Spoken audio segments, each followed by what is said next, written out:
to the Evans Family Garden. This is my kitchen. I just wanted to share one of the things I like to do with my extra tomatoes.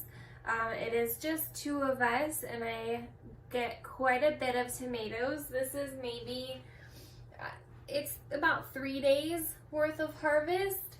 But if we're not eating a lot of them, we get kind of tired of them. Victor really only eats the cherry tomatoes fresh.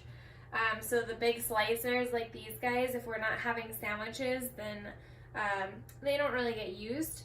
So I cook with them.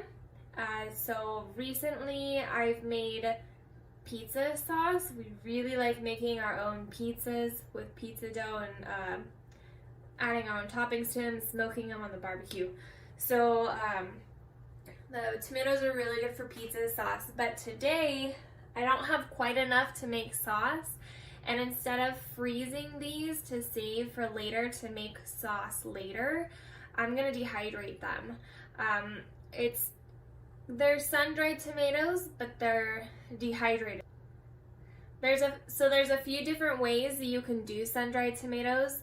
The original way, where it gets their name, is to put them on racks outside in the sun. You do have to have very high temperature days. I think I read that can take a week or 2. I don't know, I haven't read it in a while on how to do that one. You also have to have dry weather because the humidity would mold your tomatoes outside. So what most people do now is either cook their tomatoes, dehydrated them in the oven, put it on a really low temperature, really low setting.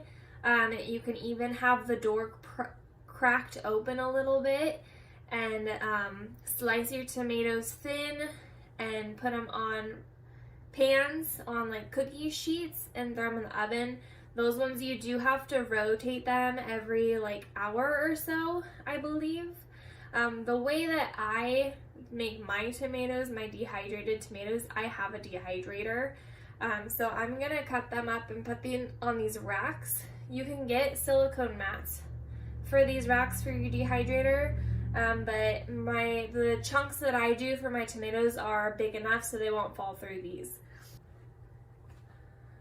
So I'm gonna get to slicing my tomatoes, so I'll core out the middles, cut out any bad spots, and then just put some decent sized chunks on my sheet here.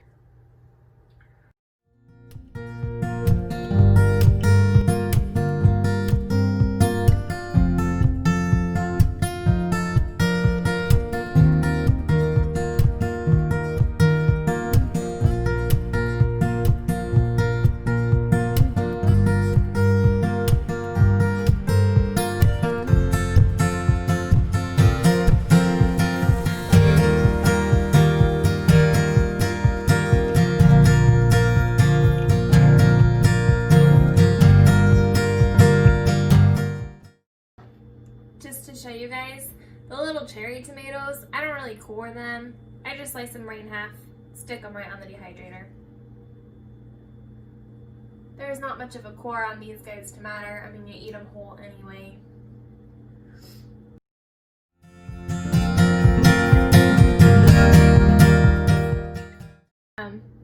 Look at how funny this tomato is.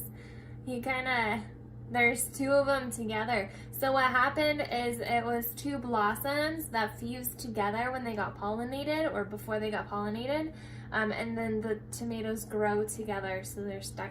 Kind of looks like a little booty.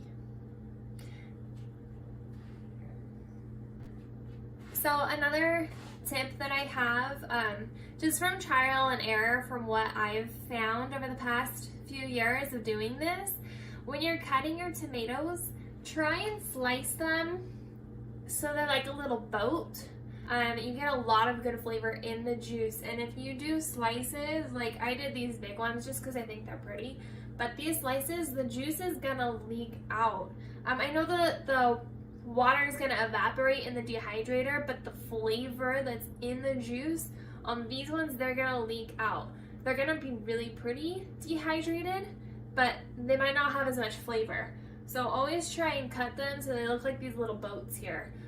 That way the skin it's gonna hold all of the good flavor in the middle of the meat and any nutrients and flavor that comes out of the juices. You're just gonna get a better product, at least in my opinion, from what I've found. So after I filled up a tray, and I could probably maneuver these around and get some more space, but I'm gonna spray it with olive oil, and if you want, you could always do like an Italian seasoning mixture. That's usually really good. I don't always, because it's more versatile for what you're gonna do with them. With the dehydrated tomatoes, a few things that you can do: you can grind them up and make like almost a tomato paste. So instead of buying the cans of tomato paste at the store, you can just make some yourself with the dehydrated tomatoes. You can freeze them into ice cube trays and save smaller amounts, because a lot of recipes only call for like a tablespoon or two, and those cans, as I'm sure you're aware, have many more tablespoons than the recipe usually calls, and then you have to either find another recipe or double your recipe, or you end up wasting the rest of the can. So making your own tomato paste is a great way to go. Another thing that I really like, my mom actually discovered this because I gave her some dehydrated tomatoes last year.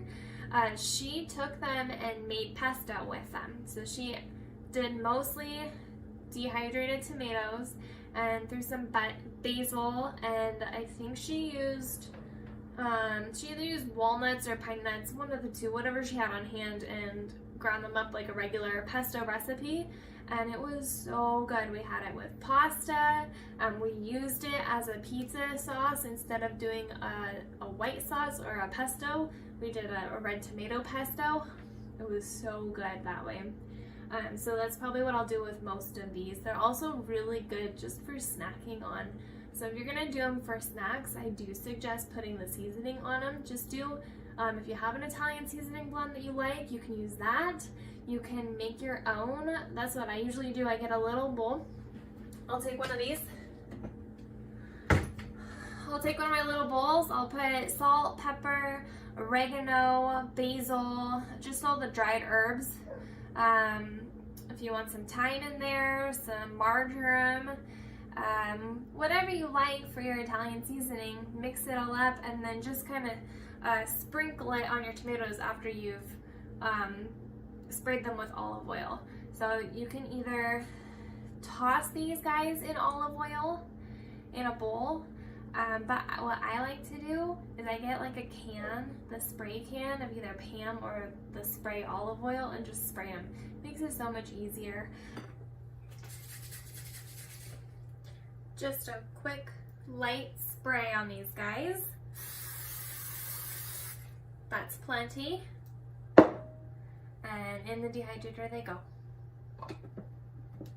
This is the point where you would sprinkle little salt and pepper or your Italian seasonings, give them a little bit of flavor, depending on what you're planning on doing with them. They make great snacks. The ones that I save for snacks with the seasoning, I'll put in a little jar and just pick at them throughout the day as I'm in the kitchen. Then I feel like I'm eating something a little bit healthier instead of munching on potato chips. Let me get these in the dehydrator.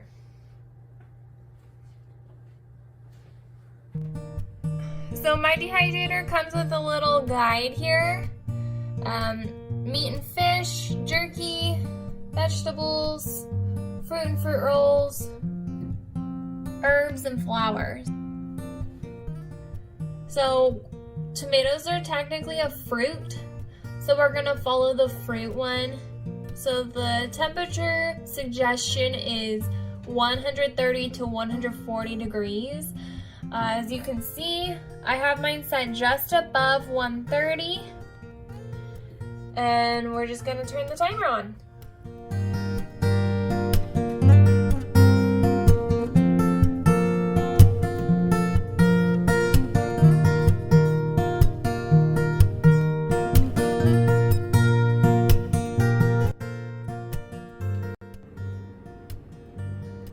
So here's the tomatoes after they've been dehydrated. some big slicers in here. That's that beautiful striped one that I had. That one is actually this guy. This beautiful striped, it's a vintage wine. Vintage brandy wine, I believe. Vintage brandy wine tomato. It's got these beautiful stripes on it. You can see that here in the dehydrated tomato. And then these ones are going to be little cherry tomatoes. There's some other ones in there. Some of my purple Russians in there have more of a rich flavor. I've got some of these are the orange icicle ones. Those are really sweet. I like to dehydrate all different kinds. I think they go really well. So I just wanted to show you from start to finish. Thank you guys so much for hanging out with me in my kitchen today.